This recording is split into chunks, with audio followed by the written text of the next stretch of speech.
কারণেই। আর এই যে শুরু আল্লাহুম্মা শুরু করিয়ে দিল, তারপর দেখছি চা খাচ্ছে, না দুধ খাচ্ছে। আমাদের তো কিছুই দেন না, আপনারা ঘন্টায় ঘন্টা বলিয়ে নিচ্ছেন।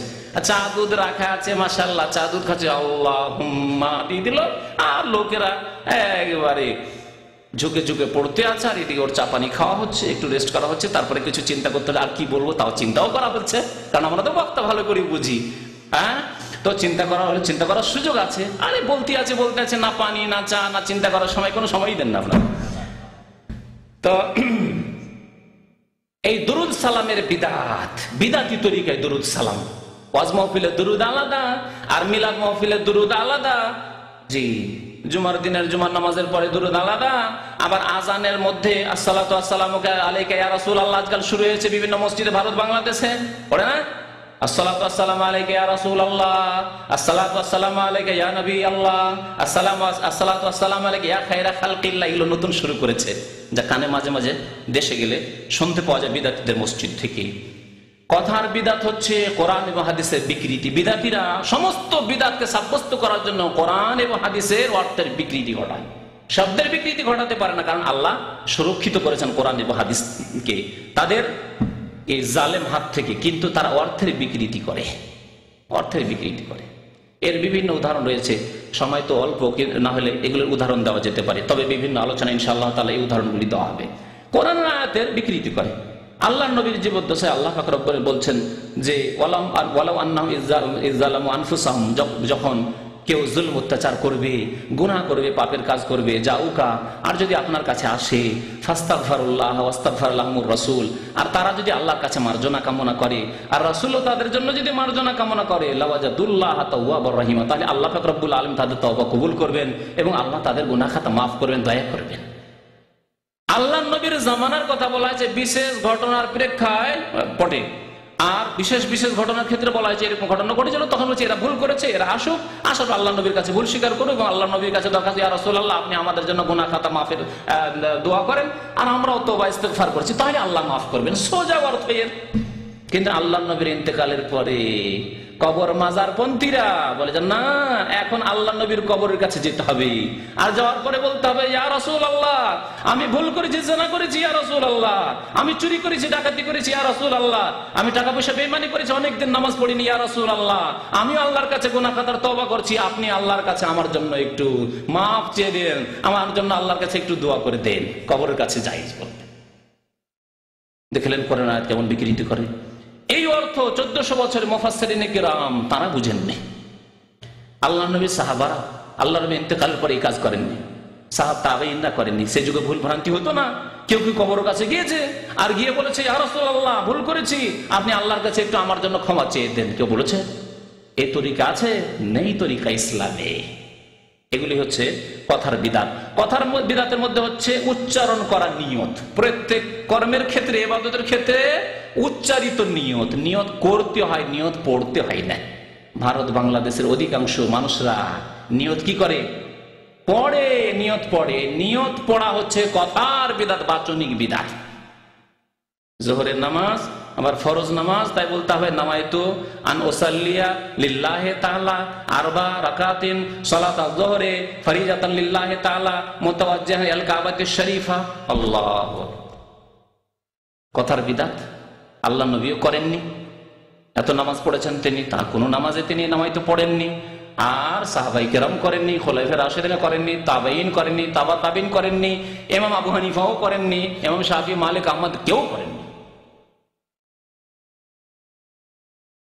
এলো কোথা থেকে? বিদাতি মোল্লাদের পক্ষ থেকে। বিদাতি মোল্লারা মূর্খ লোকদেরকে, জনসাধারণকে, কানাকে হাইকোর্ট দেখিয়ে দিয়েছে। পড়ে ঘর দেখিয়ে দিয়ে, কানা মানুষ তো বুঝবে না, অন্ধ মানুষ, হাইকোর্ট দেখিয়ে দিয়েছে, বিদাতে লিপ্ত করে দিয়েছে। আবার গিয়ার চেঞ্জ করতে হবে। এই বিদাত আবার বাচনিক বিদাতে গিয়ার চেঞ্জ করতে হবে।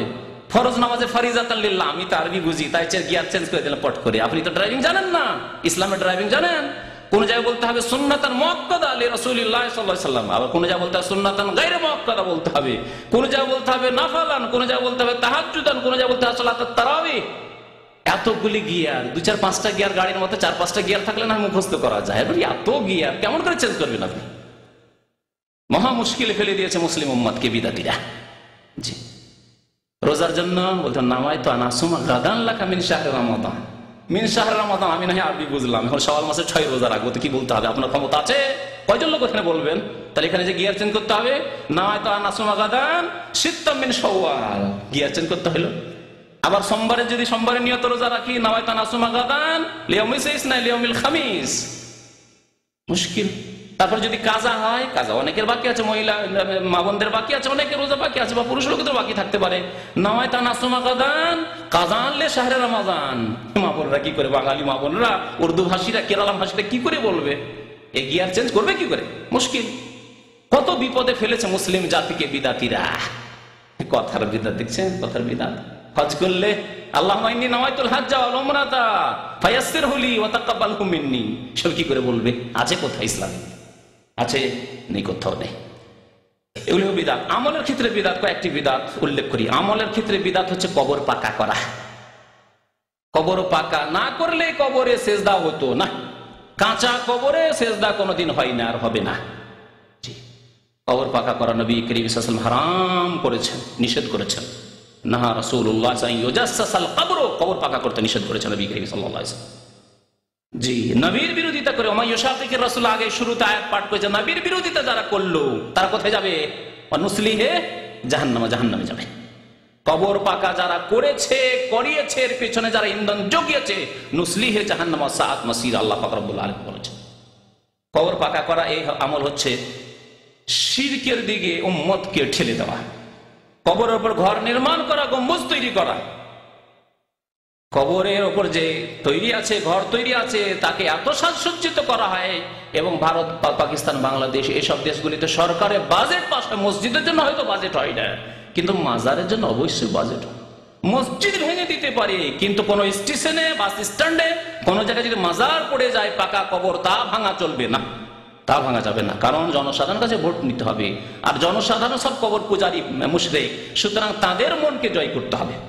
আর মসজিদে তো নামাজ পড়ে, মসজিদ ভেঙে দিলেও এমনকি 2-4 দিন কিছু লোকেরা অসন্তুষ্ট থাকবে, আর এরা ভোট না দিলেই বা কি হবে?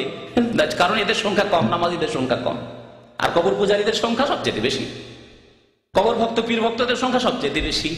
দেখেছেন এরকম স্টেশনে, ভারতে পর্যন্ত বিশাল স্টেশনে, রেল লাইনের মধ্যে মাজার একেবারে বড় হেফাজতের সাথে হিন্দু সরকারও রেখেছে, অমুসলিমরাও রেখেছে। কারণ জানে যে মুসলিমদের সেন্টিমেন্ট এটা লাগবে। মসজিদ ভেঙে দিলে তারা এত একতা নিয়ে আসতে পারবে না। যদি তাদের মাজার ভেঙে দিয়ে, বাপ রে বাপ, তারা কিয়ামত করবে, আমাদের অবস্থা খারাপ করে দেবে। কারণ এরা কবর ভক্ত, মসজিদ ভক্ত না, এরা আল্লাহ ভক্ত না, এরা মাজার ভক্ত। তারপরে কবরের উপর চাদর চড়ানো, সব কর্মের বিদাত। তাবিজ, বালা, জি, এসব হচ্ছে কর্মের বিদাত। নবী করিম সাল্লাল্লাহু আলাইহি ওয়াসাল্লাম শিরক বলে আখ্যায়িত করেছেন। বিবাহ শাদীর ক্ষেত্রে বিদাতের শেষ নেই। যদি বিবাহ শাদীর বিদাত বলি, তাহলে 2-4 দিন আমাকে বলতে হবে। একটি আলোচনা রয়েছে, যদি এ সম্পর্কে বেশি জানতে হয়, বিবাহের সুন্নত বিদাত, সংক্ষেপে হলো মোটামুটি কিছু কথা জানতে পারবেন, যাতে আমাদের দেশের বিদাতগুলি সম্পর্কে জানতে পারবেন। বউ দেখার বিদাত, বন্ধু বান্ধব নিয়ে 10-15 জন বন্ধু বান্ধব, কলেজ, ইউনিভার্সিটির সমস্ত বন্ধু বান্ধব নিয়ে একদিন আপনার যে হবো স্ত্রী, তাকে সবাইকে দেখালেন। জায়েজ ইসলামে না হারাম? হারাম। তারপরে বিয়ে শাদী করে নিয়ে আসার পরে হাজার হাজার লোককে, শত শত লোককে দাওয়াত করলেন, আপনার ওলিমার দাওয়াত, সবার জন্য স্টেজে বসিয়ে দিলেন, আর টাকা পয়সা সবাই দিচ্ছে, উপঢৌকন দিচ্ছে, হাদিয়া তোফা দিচ্ছে, আর সবাই আপনার বিবিকে দর্শন করছে। আছে না নেই? এগুলি বিদাত নয়? জি, কত রকমের যে বিবাহ শাদীতে বিদাত রয়েছে। উকিল বাপের বিদাত, বাবা আছে, তারপরে বাবা বিয়ের মালিক হতে পারছে না, উকিল বাপ বানাবে, সারা জীবন ধরে উকিল বাপ থাকবে, আর ওই যুবতী মেয়ে ওকে বাপ বাপ করতেই থাকবে, আর ওর সামনে তার জন্য আর পর্দা নেই। এরকম বহু বিদাত বিবাহের ক্ষেত্রে রয়েছে। বিবাহের ক্ষেত্রে আর একটি বিদাত বিশেষ করে উল্লেখযোগ্য, কারণ এমন কোন পরিবার মনে হয় পাক আছে কিনা আল্লাহ জানে। 1000-1টি পরিবার পাক নেই আমাদের এই বিদাত থেকে, হিন্দুদের কাছ থেকে নেওয়া বিদাত। তা হচ্ছে যৌতুকের বিদাত। কোন প্রথার বিদাত? হিন্দুদের মধ্যে ছিল যে মেয়েকে দিতে হবে, আর তার সাথে টাকা পয়সা, ধন দৌলত দিতে হবে। মুসলিমরা শুরু করেছে, এই হারাম খাওয়া শুরু করেছে। যৌতুকের বিধান। যার বাড়িতে মেয়ে পয়দা হয় তার মাথা ভারী হয়ে যায়, তখন হারাম পথ অবলম্বন করে যেই দিন মেয়ে জন্মেছে সেদিন 20,000 টাকা ফিক্সড ডিপোজিট করে দেয়।